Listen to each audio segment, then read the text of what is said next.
बिहार सरकार के दावे चाहे जो हो, लेकिन नेशनल क्राइम रिकॉर्ड ब्यूरो की रिपोर्ट कहती है कि बिहार में हालात ठीक नहीं है। कई गंभीर मामलों मसलन राजनीतिक हत्याओं, सांप्रदायिक तनाव में बिहार देश भर में अव्वल है। क्या कहते हैं नेशनल क्राइम रिकॉर्ड ब्यूरो के आंकड़े, आइए एक नजर डालते हैं। 2012 में देश में 119 राजनीतिक हत्याएं हुई, जिसमें बिहार में सबसे ज्यादा 32 हत्या हुई। बिहार के बाद मध्य प्रदेश में 28 और पश्चिम बंगाल में 22 राजनीतिक हत्या हुई। सांप्रदायिक तनाव के मामले में भी बिहार अव्वल है।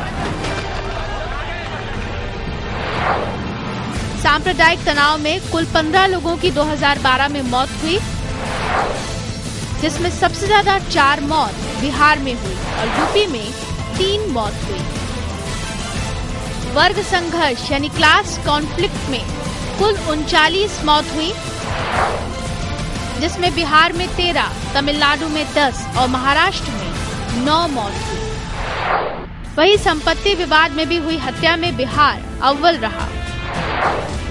देश भर में कुल 3139 हत्याओं में से 1159 बिहार में, 291 मध्य प्रदेश में और 228 झारखंड में हुई। राजद नेता अब्दुल बारी सिद्दीकी कहते हैं कि नीतीश सरकार ने विपक्षी नेताओं को निशाना बनाया है और बड़े पैमाने पर प्रखंड स्तर से लेकर ग्रामीण नेताओं की हत्या हुई है।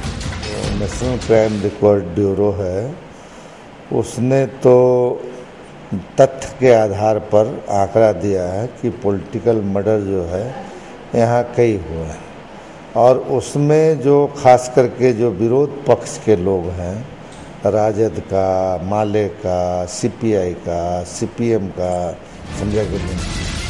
वहीं जेडीयू के प्रदेश अध्यक्ष वशिष्ठ नारायण सिंह ने जहां आंकड़े देखने के बाद टिप्पणी करने की बात कही, वहीं 2012 में सत्ता में रही बीजेपी ने कहा कि ये आंकड़ा चिंताजनक तो है, लेकिन समझ से परे भी है। ये आप बता रही हैं, मैंने डाटा नेट पर देखा नहीं, या नेट पर देखूंगा तब बताऊंगा, लेकिन मेरी समझ में नहीं आ रहा कि पॉलिटिकल मर्डर 2012 में भारत में सबसे अधिक, ये अगर आप कह रही हैं तो चिंता की बात है, लेकिन देखने के बाद ही पता चलेगा। वामपंथी पार्टियां और राजद पहले से ही आरोप लगाते रहे हैं कि सूबे में राजनीतिक हत्याएं हो रही हैं, लेकिन अब नेशनल क्राइम रिकॉर्ड ब्यूरो ने इससे जुड़े आंकड़े भी पेश कर दिए हैं। बिहार में बीजेपी जेडीयू गठबंधन टूट चुका है, चुनावी मौसम नजदीक है और तमाम राजनीतिक दलों में तू मैं के बीच तल्खी भी बढ़ रही है। ऐसे में राजनीतिक हत्याओं का ये आंकड़ा और ऊपर जाए तो कोई अचरज की बात नहीं, लेकिन ये शर्म की बात जरूर है, क्योंकि बिहार ने ही दुनिया को पहला लोकतंत्र दिया, वो लोकतंत्र जिसका पहला सिद्धांत ही यही है कि अपने से अलग विचारधारा को पूरा सम्मान दीजिए। कैमरामैन सिंधु मनीष के साथ सीटू तिवारी, आर्य न्यूज़, पटना।